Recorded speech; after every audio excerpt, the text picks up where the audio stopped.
2 new models announced, plus confirmation of 2 additional new models later this year, including the California. That's 4 new Volkswagens. We know the landscape is changing. The Volkswagen Transporter will no longer be built solely by Volkswagen. It's the Ford partnership, or alliance as they call it. We also know that over the next few years, the internal combustion engine vehicles are going to be replaced by electric, or at least hybrid in the interim period. Today we discussed the new vans from Volkswagen that give us an insight into what our campervan lifestyles could be like in the future. And by future, I actually mean later this year. Of these, let me know what you think in the comments. I know more and more of you are going to be moving to one of these vans, which I'm going to be discussing. The first one released by Volkswagen is a vehicle that, for a number of reasons, causes controversy. It's a bit Marmite. Its looks, its size, the fact it's all electric. I will come on to my personal thoughts in a moment. However, some of the, well, not so positives, let's say, have been addressed in this newer model. It's said to be the Samba Buzz of the new era. VW have announced the new ID Buzz GTX, the most powerful bullet of all time. The power's been increased by 100 kilowatt. It's now all-wheel drive as standard, 4Motion as Volkswagen call it. And this is due to it being dual motor. A motor on each axle, one at the front and one at the rear. Predominantly, it's rear driven. The motor at the rear is more powerful than the one at the front. And it's also now going to come in 2 wheelbases and 2 new batteries. The long-awaited long wheelbase, which I know a lot of people have been waiting for, which will help with the argument that it's not big enough. The extra few inches may well help. The load area in the rear has now been increased from 1,121 litres with the rear seats in place to 1,340 litres. That can be providing extra space for whatever you're going to be using this vehicle for.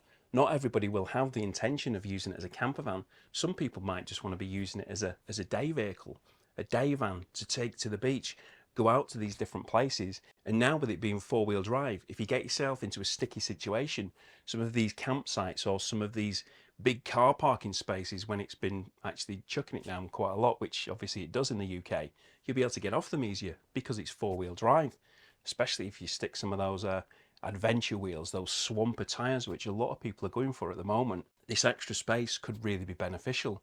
But if it isn't luggage or camper space, which you need, then it can now be spec'd as a 7-seater as well. There are lots of other new additions and features inside. The GTX has a black headliner, and this is something I like. I much prefer the darker look as I do on the Transporters. Give me anthracite over light grey every day of the week. The electric seats with memory are also darker with a new diamond pattern, red stitching and seams. In fact, the red stitching can be seen throughout the cabin, accents here and there, and ambient lighting as well. I think it looks really cool. The next addition on the long wheelbase model is something rather special. It's got a panoramic roof with smart glass, special multi-layered glass which can be switched between transparent and opaque. I've seen this in lots more expensive vehicles and it's a really cool feature. That's not the only modern technology though. The current ID Buzz already contains high levels of this already, but the new GTX will have major hardware and software updates, incorporating an optional head-up display, a bigger next generation infotainment system with new menu and better graphics. It also has illumination from the temperature and volume controls, which addresses one of the complaints which people have on the current range of ID Buzz. There's also the new IDA voice assistant, which features ChatGPT integration, plus other features of wellness app and exit warning. So if you're just about to open the door and there's a cyclist coming down, it's going to warn you. There's more tech and new batteries to power it all. The standard wheelbase is a 79 kilowatt hour battery, with the long having an 86 kilowatt hour battery, with both being able to be charged from 10% to 80% in 26 minutes. That's from quick charging stations. So I said some of the not so positives have been addressed. The size has been increased. More storage, meaning a better camper. The towing capacity is greater. The batteries have been improved. More power, illumination for those controls. What do you think of it? Do let me know in the comments. It's definitely an improvement and I would be really interested to see it in the flesh. If this is of interest to you, then the book opens in the summer. But if electric is not your thing, or you want a much bigger vehicle, then maybe it's the new Crafter that you're interested in. This is the facelifted, more modern version with much improved hardware and software over the current model. I much prefer this new Crafter, but that's because I do like the modern technology, the big displays, and they certainly do improve this cockpit. The infotainment system can now be optioned in 12.9-inch display. Standard is 10.3. The software will be the latest, including that ChatGPT integration. This software is controlled by voice, touchscreen, and also the new multifunction steering wheel. The dash is also a new design, and if you've opted for the automatic gearbox, then the selector for this is now positioned on a stalk on the steering wheel, like it is currently on the ID Buzz.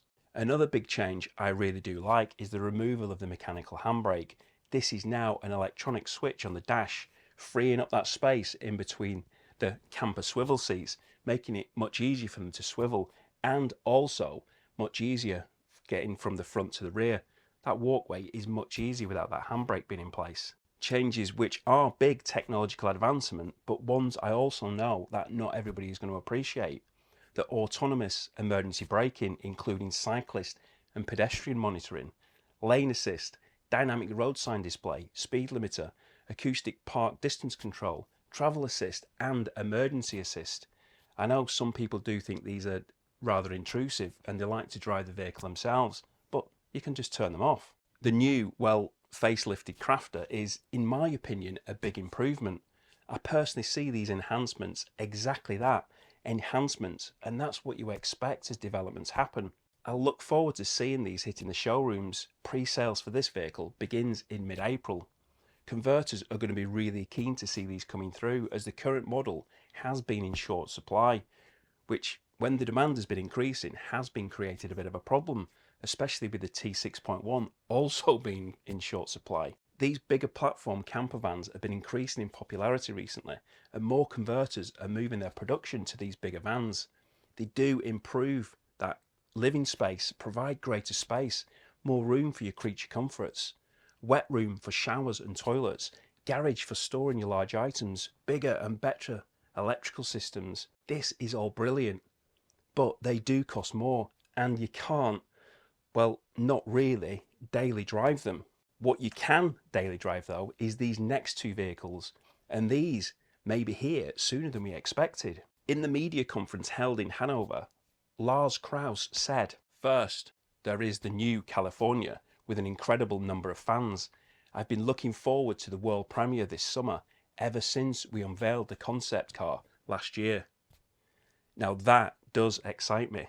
Sorry if it doesn't you, but I like the idea of the VW California being on the Multivan platform. If you didn't see this California concept when it was unveiled, it's built on the Multivan platform with twin sliding doors, both electric. The kitchen, which has multiple fuel options, gas and electric, can be accessed from outside as well as inside the vehicle. The drawers of the kitchen also open inside and outside, which I think is a great feature.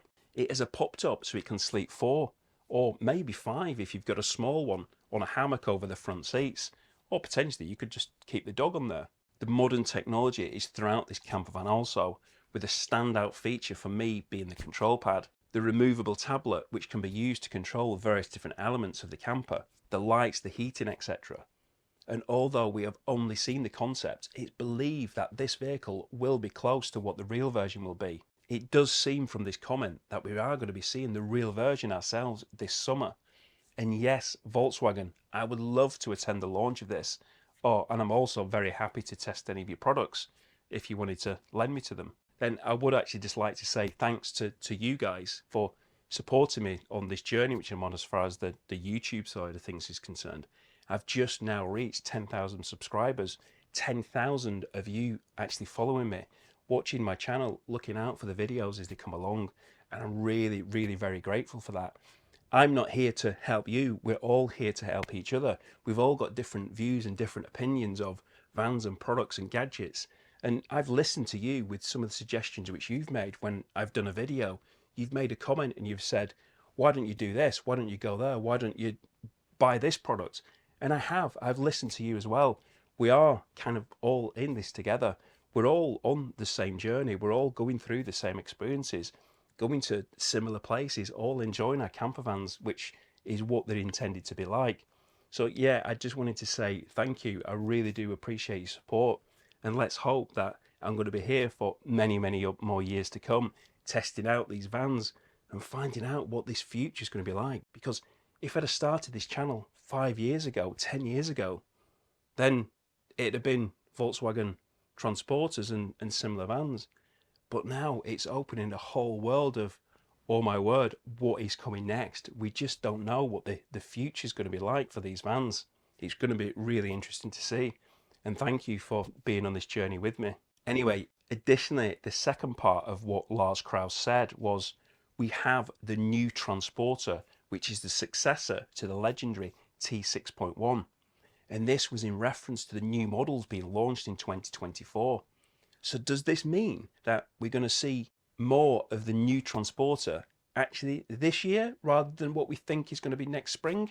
I don't know. We shall find out.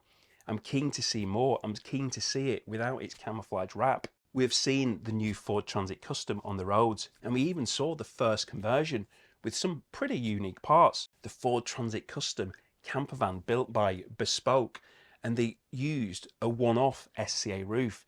They also used only 2 in the world rib bed on rails, a brand new rib bed, one in the UK, and also the other one is, did I say Los Angeles? I think it's in Los Angeles, the other one. So it's quite a unique product. So do check out video and have a look at that. That's a van that's certainly split opinion. Some are saying they will still buy it, whereas other die-hard VW people are saying that they won't buy a rebadged Ford.